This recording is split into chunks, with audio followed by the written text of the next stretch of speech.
Surjit Das Gupta sir, आपकी आवाज muted है। We can not hear you. Yes sir, अब आपकी आवाज आ रही है। तो फिर से म्यूट हो गई सर।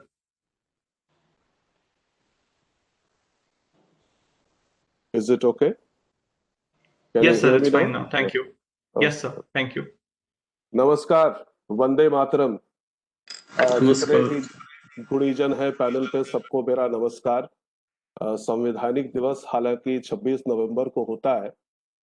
आज के दिन शायद रविवार को सबकी सुविधा अनुसार ये जो आयोजन हुआ, इसके कारण हम इतने ज्ञानी गुणीजन को हम पैनल पे देख पा रहे हैं। और आपका जो भी ज्ञान है संविधान में दिए गए मौलिक अधिकारों के बारे में, मैं निश्चय के साथ कह सकता हूं कि मुझसे कहीं अधिक होगा। हालांकि मुझे ये जो अवसर मिला, इसके लिए मैं आपका आभारी हूँ, दस्तक का आभारी हूँ, लॉ स्कूल का आभारी हूँ। बहुत ही सराहनीय पहल है आपका, और आपका जो मैंने अभी डॉक्यूमेंट्री देखा, जो काम आप कर रहे हैं, उसके लिए और भी आगे के लिए आपको भविष्य के लिए शुभकामनाएं। मौलिक अधिकारों पर बात करते हुए मैं ये सबसे पहले कहना चाहूंगा कि कॉन्स्टिट्यूएंट असेंबली में जो इस पर चर्चा हुई थी और जो बहस हुई थी, ऐसे तमाम जिन विषयों को हम कंटेंशियस इश्यूज कह सकते हैं, उन पर जैसे बहस हुई, जो ऐसी बातें हैं जिस पर किसी को भी विरोध नहीं होगा, उन पर भी गहन चर्चा हुई। लेकिन फिर भी आज स्वतंत्रता के 73 साल पार कर लेने के बाद हम देखते हैं कि कुछ कंटेंशंस रह गए हैं, कुछ विवादास्पद बातें रह गई। तो अगर हमको केवल एकेडमिक बातें करनी है, शैक्षणिक बातें करनी है, तो उसमें तो हम गिनवा सकते हैं कि कितने मौलिक अधिकार है। जैसे सबको समानता का अधिकार है, सबको स्वतंत्रता का भी अधिकार है, जिसमें कि कई तरह के स्वतंत्रताओं को जोड़ा गया है। और उसमें जैसे आप देखते हैं कि पहले फ्रीडम ऑफ मूवमेंट, मतलब देश के अंदर कहीं पर भी आने जाने की जो स्वतंत्रता थी, उसको अलग से मेंशन किया जाता था, अलग से उसका उल्लेख होता था। अब राइट टू फ्रीडम के तहत वो कई ऐसे फ्रीडम्स जो हैं, जैसे फ्रीडम ऑफ एसोसिएशन है, किसी संस्था के साथ जुड़ना, कहीं पर भी जाना, कहीं पर जाकर बस जाना, ये सब एक ही राइट टू फ्रीडम के अंदर के अंतर्गत उसको शामिल कर लिया गया है। अब शोषण के खिलाफ सभी को अधिकार है, तो शोषण होना चाहिए ये तो कोई नहीं कह सकता, इसलिए ये विवादास्पद नहीं है।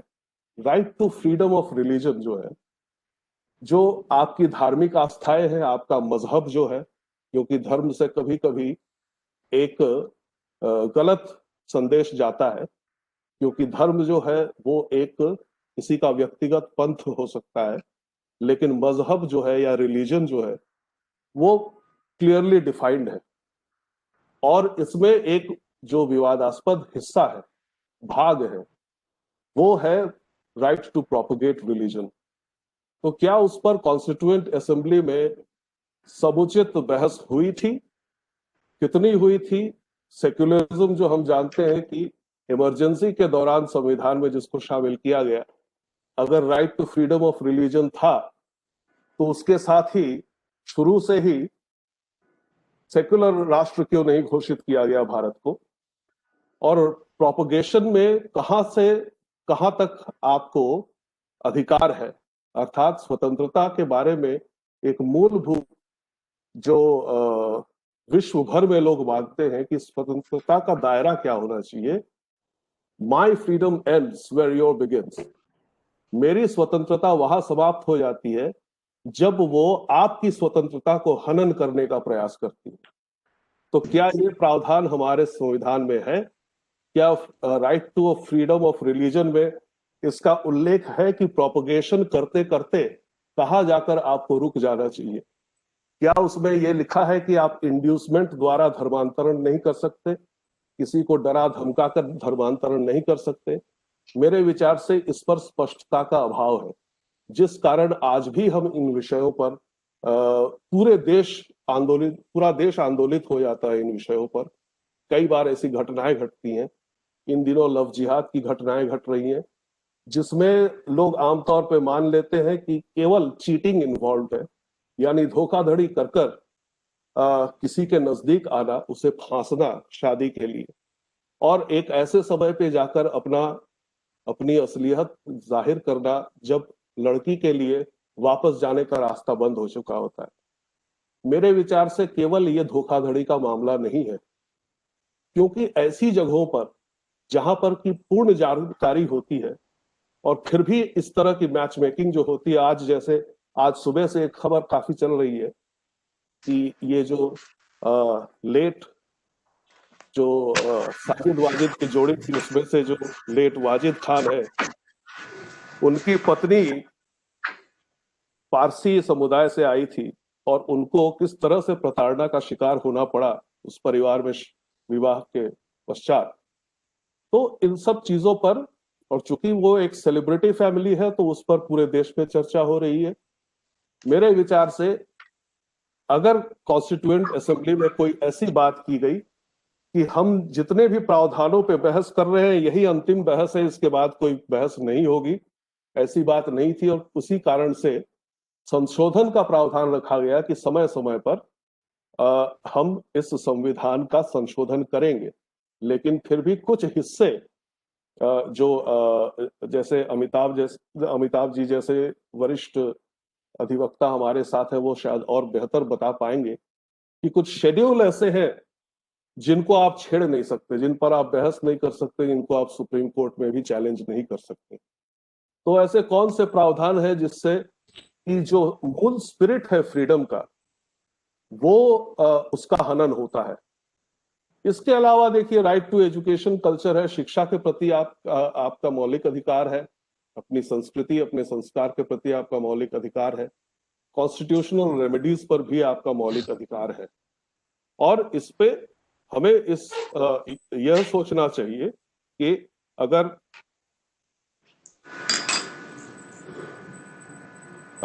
मेरे विचार से मैं अपने पैनल पे केवल कुछ ही लोगों को देख पा रहा हूं, तो ट्रांसमिशन चल रहा है कि क्या? मैं केशव से जानना चाहूंगा, ट्रांसमिशन चालू है क्या? Yes, sir. We can hear you clearly, sir. अच्छा, I cannot see anybody else except myself. Anyway. Yes, sir. So, That's because in webinar fashion, we've kept everybody's okay. cameras off. All right. Thank you. तो ये जो विवादास्पद विषय है और उस पर हमारी पॉलिटी का एक बहुत ही बड़ा हिस्सा बहस करने को तैयार नहीं है, चर्चा करने को तैयार नहीं है, केवल अपनी राय दूसरों पर थोपने की तैयारी में है। और इन दिनों जो सोशल मीडिया का युग है, इस सोशल मीडिया के युग में लोग अपनी बातें फोटोज द्वारा करते हैं, मीम लगा देते हैं, और उसमें कहीं ना कहीं बहुत ही गंभीर चर्चा नहीं हो पाती है। लोग एक दूसरे का मजाक बना देते हैं। और लव जिहाद, आपने देखा होगा कि जितनी बार भी अखबारों में लव जिहाद लिखा होता है, कोट अनकोट में लिखा होता है, यानी उन्होंने इस विषय को हल्के में लिया है। उनको इस बात पे संदेह है कि ऐसा कुछ हो रहा है समाज में। तो यह मेरे विचार से अनुचित है। जब आप किसी भी विचार का, किसी भी व्यक्ति का, किसी संगठन या संस्था का आप इस तरह से विरोध करते हैं जैसे कि यूरोप में हिटलर का विरोध होता है, कि आप उनका नाम तक नहीं ले सकते, और इससे क्या होता है कि सच्चाई से हमारा देश, हमारा समाज दूर चला जाता है। तो मेरा यह आग्रह रहेगा सरकार के प्रति, आपके मंच को माध्यम बनाते हुए, कि जो तमाम हमारे यहाँ पर प्रावधान बनाए गए हैं संविधान के, उन पर दोबारा बहस की आवश्यकता है, खासकर उन विषयों पर जो कि हम सेटल्ड नहीं कह सकते, जिनको हम ये नहीं कह सकते कि अब तो बात हो गई है, जितनी बात होनी थी हो गई है, अब हम इस बात के लिए तैयार हो गए। क्योंकि देखिए, कई ऐसे विषय और भी है, जैसा कि मैंने पहले भी कहा कि जैसे freedom of movement, freedom of association वगैरह पहले अलग से मेंशन होते थे। बचपन में जब हमने सिविक्स की किताब में पढ़ा था, तो हमारे पास 8 मौलिक अधिकार हुआ करते थे, अब केवल 5 है। इसका कारण यह है कि उनमें से 3 को जोड़ दिया गया एक में। तो इससे यह भी दर्शाता है कि ये पत्थर की लकीर नहीं है कि एक बात लिख दी गई है तो इस पर दोबारा और कोई चर्चा नहीं होगी। और चर्चा अगर हो सकती है तो संशोधन भी हो सकता है। इसके लिए एक देशव्यापी हमें अलग अलग मंचों पर इस पर डिबेट करना चाहिए। और मेरे ख्याल से विदेश के कई देशों में, बाहर के कई देशों में रेफरेंडम का एक प्रावधान होता है, जिससे कि एक एक मुद्दे को लेकर आप लोगों की राय जान सकते हैं। ऐसा कोई मंच हमारे देश में भी तैयार हो। मेरे ख्याल से कहीं से ऑडियो डिस्टरबेंस आ रहा है।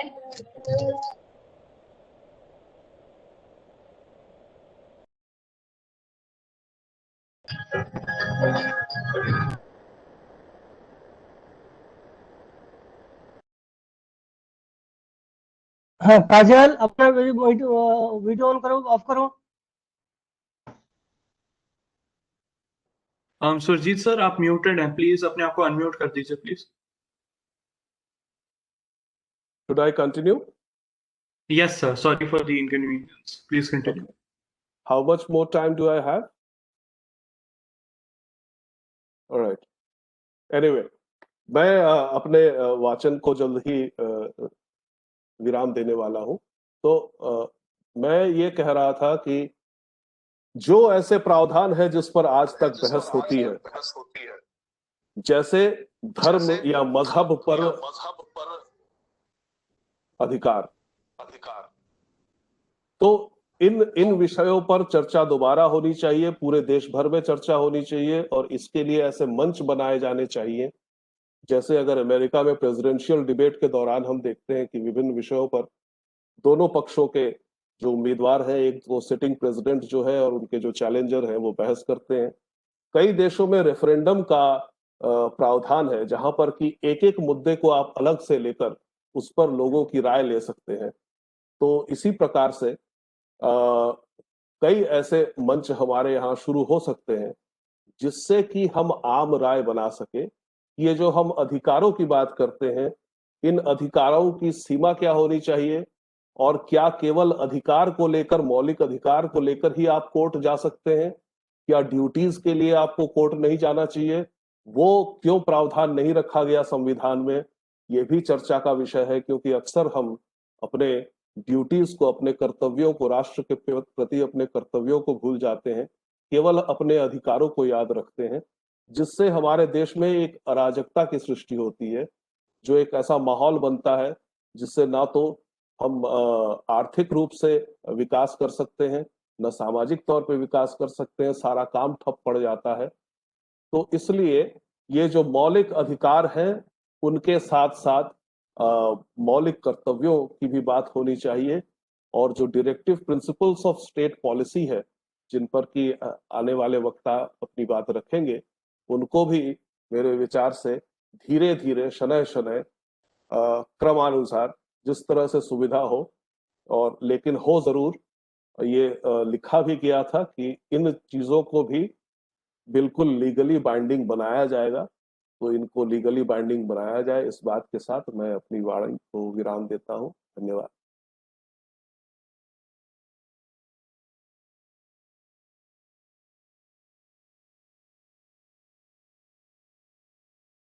थैंक यू सुरजीत सर, धन्यवाद। मैं अब हमारे मुख्य वक्ता श्री अमिताभ सिन्हा जी से आग्रह करता हूं कि आप अपना विषय रखें।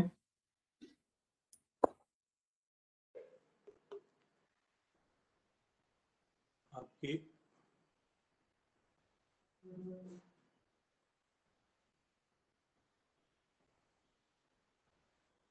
मुझे साउंड नहीं आ रहा है आपका।